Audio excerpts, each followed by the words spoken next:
Sabi ko nga, kailangan talagang maging discerning, no, lalo sa itong paglaganap ng fake news. Kasi nakita ko yung mga demonstration sa Karali, puro pink naman yung ilaw. Parang wala naman ako nakita na rally na iisa lang naman ang grupo na nakita ko nagkaroon ng malalaking demonstrasyon at saka rally na kulay pink ang kanilang background na lighting. So doon pa lang sabi ko parang questionable yung mga to. So, pero sabi ko nga kailangan vine-verify po yung mga ganyan na impormasyon. Yung iba talagang part ng diskarte nila para mag-share ng ganyan.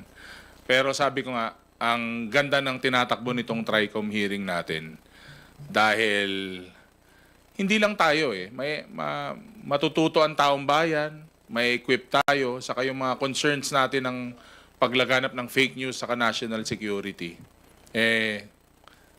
ma-address in the form of a policy or kahit nga hindi policy, kahit na guidelines lang sa mga departamento sa kaopisina, marami po tayong mga tanong saka mga concerns na masasagot.